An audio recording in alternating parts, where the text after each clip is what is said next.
بسم اللہ الرحمن الرحیم نحمدہ ونصلی ونسلم علی رسولہ الکریم اما بعد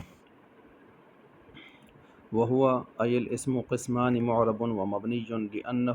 لا یخلو اما ان یکون مرکبا مع غیرہ او لا۔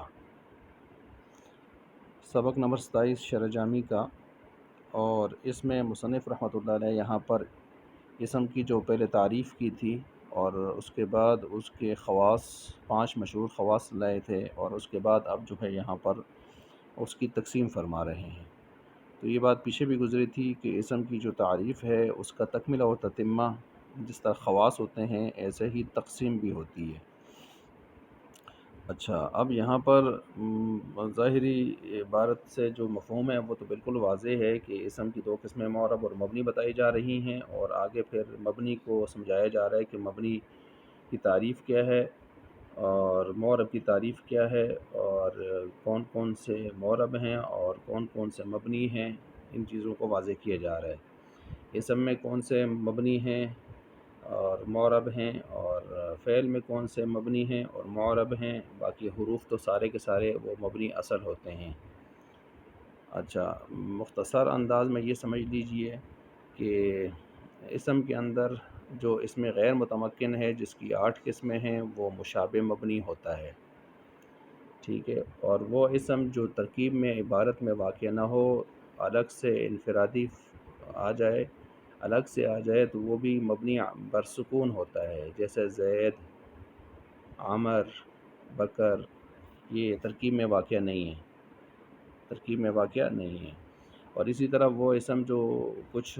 کے ساتھ مل کے تو آیا ہو لیکن ناقص ترکیب ہو اور اس کے ساتھ اس کا عامل موجود نہ ہو، جیسے غلام زیدن، تو اب ان کے ساتھ چونکہ عامل نہیں ہے، اگرچہ یہ ہیں مرکب ناقص مرکب ہے، اور اس کے ساتھ وہ بھی نہیں ہے، عامل نہیں ہے، تو اس کو بھی مبنی شمار کر لیتے ہیں۔ تو ایک تو وہ ہو گیا جو بالکل یعنی اکیلا آیا ہو، وہ مبنی بر سکون ہے۔ ایک وہ ہے جو کسی کے ساتھ مل کے تو آیا لیکن مرکب ناقص ہے اور اس کے ساتھ عامل اس کا موجود نہیں ہے۔ اور ایک وہ ہو گیا کہ جو مبنی کے ساتھ مشابہت رکھتا ہو، وہ اس میں غیر متمکن کی 8 قسمیں ہیں جو آپ نے مضمرات، اشارات، موصولات، اسماء افعال، اسماء ظروف، کنایات، یہ آپ نے پڑھے ہیں نا، وہ اس کے اندر آ جاتے ہیں۔ یہ تو اسم کے اندر معاملہ ہوا، اور پھر فعل کے اندر جو ہیں، فعل کے اندر ماضی ساری مبنی ہے، ماضی معلوم ہو کہ مجہول ہو، اور امر میں صرف امر حاضر معروف کے 6 صیغے مبنی ہیں، اور فعل مضارع کے اندر صرف 2 صیغے جمع مؤنث کے یفعلنا تفعلنا وہ مبنی ہیں، بس ٹھیک ہو گیا، یہ مبنی ہیں۔ ہاں، اگر فعل مضارع کو آپ مبنی بنانا چاہتے ہیں تو اس کے ساتھ آپ جو ہے وہ نون تاکید لگا دیں، تو نون تاکید آ کر نون ثقیلہ 14 صیغوں میں لگتا ہے، نون خفیفہ 8 صیغوں میں لگتا ہے، تو یہ اس کو مضارع کو مبنی بنا دیتا ہے، تو مضارع پھر اس طرح مبنی بن جائے گا، سارا مبنی بن جائے گا، اور ماضی تو ویسے بھی مبنی ہے، تو امر میں صرف 6 صیغے کیا ہیں، وہ مبنی ہیں۔ باقی رہ گئے حروف، تو حروف سارے کے سارے کیا ہوتے ہیں، مبنی ہوتے ہیں، مبنی اصل۔ اب یہاں اس کے ساتھ یہ بات سمجھنے کی بھی ہے کہ جو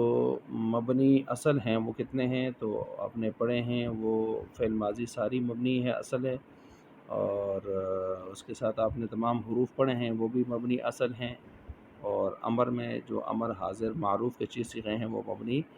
اصل ہیں۔ اور ایک چیز اضافی کہ وہ بعض نحویوں کے ہاں جملہ بھی مبنی اصل میں شمار ہوتا ہے، تو مبنی اصل گویا 4 ہو جاتے ہیں، ٹھیک ہو گیا۔ تو یہ میں نے معربات اور مبنیات کے حوالے سے ایک مختصر سی چیز آپ کے سامنے رکھ دی ہے کہ جس کو آپ ایک اپنے ذہن میں خاکہ کے طور پر بٹھا لیں، کیونکہ یہ بنیادی چیز ہے، اور باقی سوال و جواب اس کے علاوہ ہیں۔